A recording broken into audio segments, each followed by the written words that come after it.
데뷔곡 실비 오는 소리에로 데뷔하자마자 스타덤에 오른 가수 이영화는 1980년대를 대표하는 가수였습니다. 그렇게 승승장구할 줄 알았던 그녀가 최근 충격적인 모습으로 근황을 공개하여 큰 충격을 주었는데요. 그녀는 과거 아버지의 사업 실패로 가족의 생계를 책임지기 위해 성인이 되기도 전에 밤 무대에 올랐다고 합니다. 하지만 다행히 작곡가 전재학에게 발탁되며 연예계에 데뷔하게 되었다고 하는데요. 데뷔 후 당대 최고의 여가수들을 제치고 신인 가수상을 타기도 한 그녀는 승승장구할수록 불안함을 느꼈다고 하는데요. 하지만 그녀에게는 말할 수 없는 비밀이 있었다고 합니다. 바로 아기가 있는 유부녀였다고 하는데요. 이 사실을 비밀로 하고 데뷔한 그녀는 자신의 비밀이 밝혀질까봐 매일매일이 불안했다고 합니다. 그녀가 말하길, 내가 아기 엄마란 걸 속였으니 얼마나 불안하냐. 너무 불안해서 악몽까지 꿀 정도였다. 많은 팬들이 알게 되면 내게 얼마나 실망할까. 내가 얼굴을 들고 다닐 수 있을까?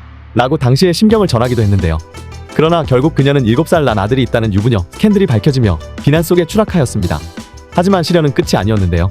당시 이영화의 남편은 100평 정도의 큰 규모의 레스토랑을 운영했다고 합니다. 하지만 사업이 잘 되지 않으며 큰 빚을 지게 되었는데 유명인이었던 이영화를 보고 돈을 빌려준 빚쟁이들이 그녀의 무대마다 찾아왔다고 합니다. 결국 엄청난 남편의 빚을 떠안은 그녀는 남편과 이혼을 하였는데요. 더 이상 재혼은 없다는 마음으로 아들만 바라보며 살던 그녀는 우연히 현재의 남편 정병화를 만나게 되었습니다. 정병화는 영화 친구 속 장동건의 조직 보스의 실존 인물로 30년이 넘는 긴 시간 동안 어둠의 세계에 몸담았던 인물이라고 하는데요. 이 사실을 모르고 정이 든 이영화는 사실을 알게 된 후 정병화와의 만남을 지속할지 고민했지만 신학대학을 가는 조건으로 결혼을 했다고 합니다. 종교를 얻게 된 정병화는 조직 생활을 그만두고 독실한 종교인이 되었다고 하는데요.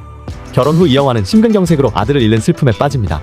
홀로 자취를 하며 작곡 공부를 하던 그녀의 아들이 무리를 한 탓에 심근경색으로 세상을 떠나 충격에 빠진 이영화에게 그녀의 남편 정병화는 큰 힘이 되었다고 하는데요.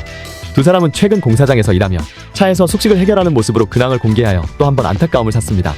기억 속 화려한 시절과 너무나 달라진 그는 건물 철거가 한창인 공사 현장에서 일하는 모습으로 등장한 것입니다. 그녀는 보시다시피 막노동을 하고 있다 라며 근처에서 일하고 있는 남편을 부르곤 제가 이 남자를 잘못 만나서 졸지에 이런 일을 하고 있다 라고 토로했는데요. 사랑하는 사람이 이런 걸 시키냐고 이영화가 타박하자 정병화는 나 혼자 하려면 힘들잖나. 부부는 일심동체 아니냐 라고 너스레를 떨었습니다. 특히 두 사람은 공사장 근처에서 차량에 살림을 싣고 다니며 떠돌이 생활을 하고 있었는데요. 차에서 쪽잠을 잔 두 사람은 또 다시 공사장에 출근하여 시청자들을 안타깝게 했습니다. 하지만 이영화는 사실은 노후에 우리 부부가 살 집이라 애정을 담아 직접 공사도 하고 청소도 하고 있다 라고 밝혔는데요. 집이 부산에 있어서 귀촌을 준비하기 위해 잠시 차에서 생활한다고 말했습니다. 여러가지 힘든 일로 다사다난한 삶을 살아온 그녀가 남은 시간은 지금의 남편과 행복하게 살기를 응원하겠습니다.